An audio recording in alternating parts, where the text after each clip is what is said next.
할렐루야. 다시 한번 예배에 참여하신 모든 분들을 부활하신 예수 그리스도의 이름으로 환영합니다. 여러분들은 고난과 고통의 차이를 알고 계십니까? 왠지 두 단어는 비슷한 것 같으면서도 분명 무언가 차이가 있는 것처럼 느껴집니다. 하지만 그것이 무엇인지 우리의 마음속에 명확히 와닿지 않는 것 또한 사실입니다. 저 역시 국어사전을 몇 차례 들여다보며 이 둘의 차이가 과연 무엇인지 살펴보았지만 명확히 그 차이가 제 마음속에 와닿지가 않았습니다. 그러던 가운데 우연히 협성대학교에서 신약학을 가르치는 양재훈 교수님의 글을 보게 되었습니다. 그 후 저는 고난과 고통의 차이를 분명히 알게 되었습니다. 양재훈 교수님의 글은 이러합니다. 고통은 말 그대로 힘든 시간입니다. 물론 고난도 힘든 시간으로 이어집니다. 고통은 힘든 기억만 남습니다. 그러나 고난은 감사가 남습니다. 고통은 길게 느껴집니다. 물론 고난의 시간도 길게 느껴집니다. 고통은 지루한 아픔입니다.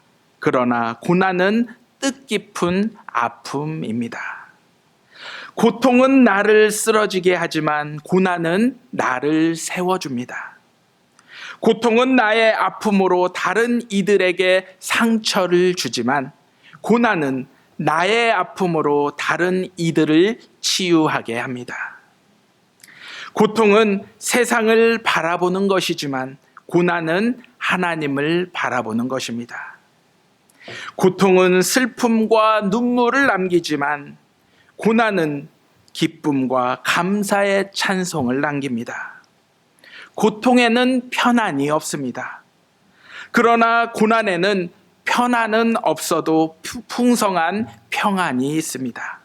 그러기에 고난은 하나님이 주시는 좋은 선물입니다. 오늘 말씀을 준비하는 가운데 이 글을 몇 번씩 읽으며 개인적으로 큰 은혜를 받았습니다. 이제 여러분들도 고난과 고통의 차이를 이 글을 통해 분명히 아셨을 줄로 믿습니다. 우리가 살아가는 세상은 이 고난으로부터 결코 자유한 세상이 아닙니다. 다양한 고난이 우리 주변에 존재하고 있습니다. 최근 우리는 코로나 팬데믹으로 인해 여전히 고난의 시간을 보내고 있습니다. 또한 우리 주변을 둘러보면 육체적인 질병으로 인해 혹은 경제적 문제로 인해 고난의 시간을 보내는 분들을 쉽게 찾아볼 수가 있습니다. 어찌 보면 우리에게 생명이 있는 한 이 고난은 우리와 늘 동행하는 그림자와 같은 존재가 되고 있습니다.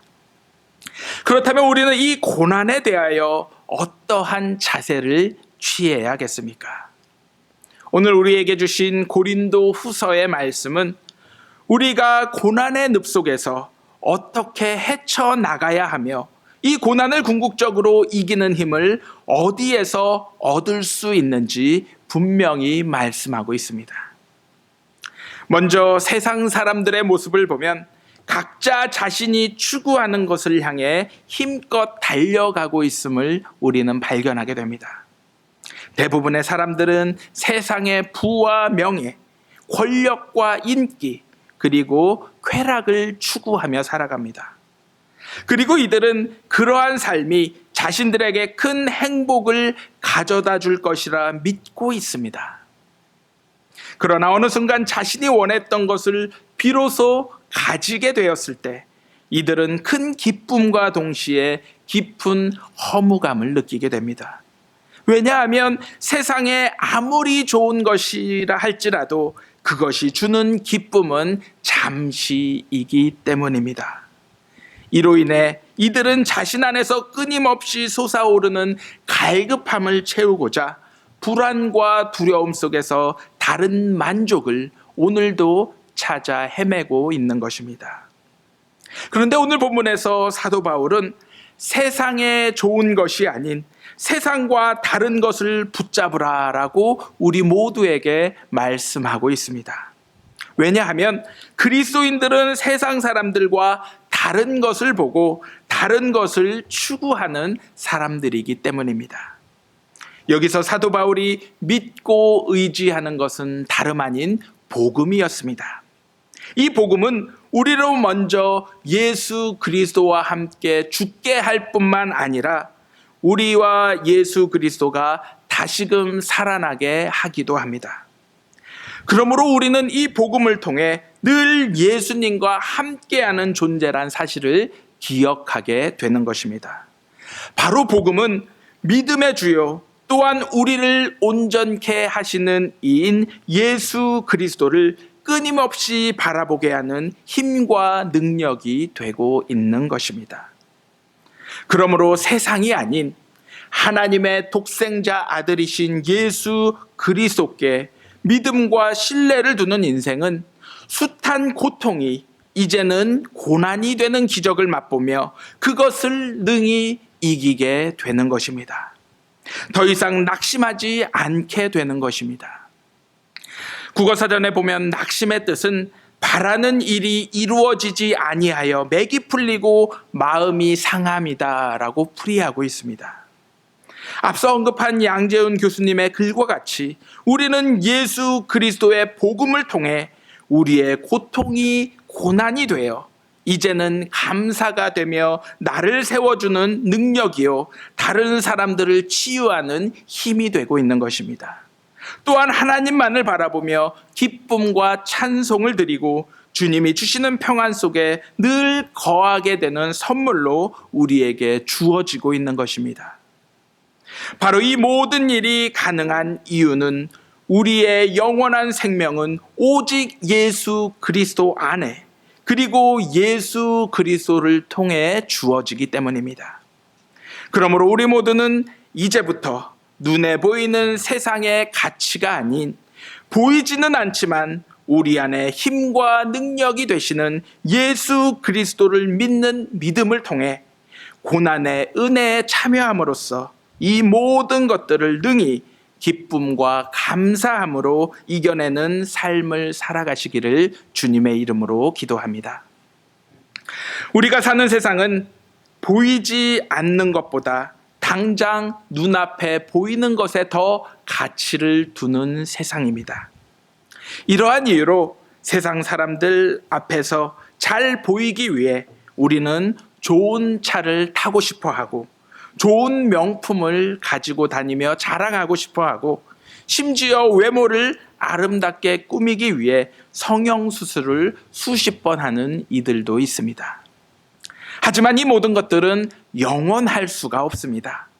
아무리 좋은 차도 시간이 지나면 고장이 나게 되어 있습니다. 명품도 낡아지고 볼품이 없어집니다. 또한 우리의 겉모습도 결코 지나가는 세월을 이기지 못합니다.